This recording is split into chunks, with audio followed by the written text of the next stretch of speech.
Human Resource Management mengembangkan strategi rekrutmen, seleksi, dan onboarding talenta by Sulis Wibisono.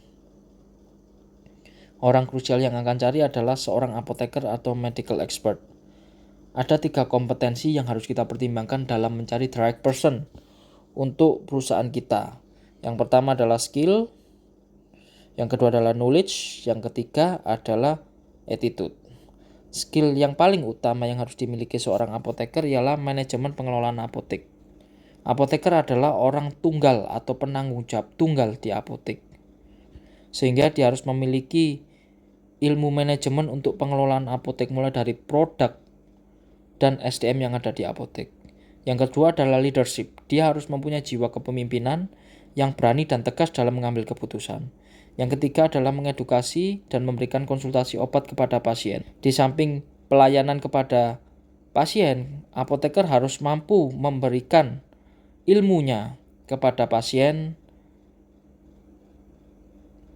tentang obat yang dibeli pasien atau yang dikasih oleh apoteker. Yang keempat adalah kemampuan membaca resep.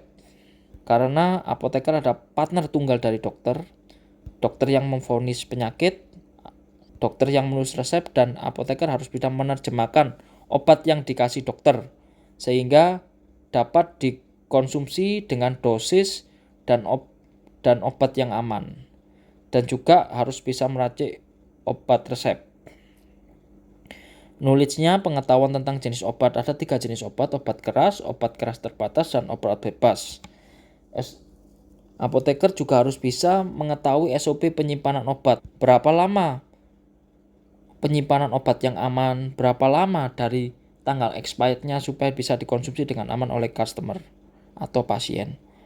Memiliki surat sumpah atau STRA yang berlaku. STRA ialah surat tanda registrasi apoteker. Biasanya diperoleh setelah lulus dari kuliah. Memahami pelayanan kefarmasian. Apoteker harus bisa bagaimana melayani pasien dengan baik, dan ini harus bisa dibedakan dari toko-toko yang lain karena ini tentang obat. Yang kelima adalah teamwork. Dia harus bisa bekerja sama. Walaupun dia adalah apoteker, dia harus bisa bekerja sama kepada timnya sebagai pemimpin, dan dia harus bisa membimbing asosiat di apotek khususnya AA agar bisa menjalankan tugas dengan baik. Attitude yang harus dimiliki oleh apoteker ialah kooperatif. Walaupun apoteker melakukan kesalahan, apoteker harus bersedia untuk mengakui dan juga untuk membenahi apa yang ia perbuat, kesalahan yang ia perbuat. Yang kedua adalah open-minded. Harus terbuka kepada pasien, harus terbuka kepada asosiat yang lain agar bisa terus belajar. Yang ketiga adalah ramah. Ramah adalah hal yang penting dalam melayani pasien sehingga pasien itu merasa nyaman beli obat di apotek kita.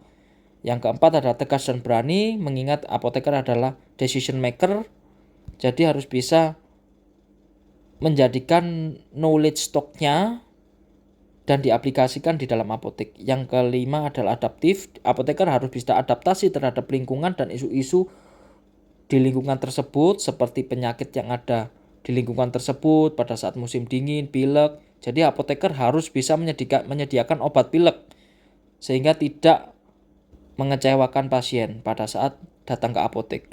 Strategi rekrutmen biasanya kita lewat website, grup sosial media WhatsApp, atau yang lain, bekerja sama dengan IAI atau Ikatan Apoteker Indonesia, Instagram, kerjasama dengan SMK Farmasi dan Jobstreet.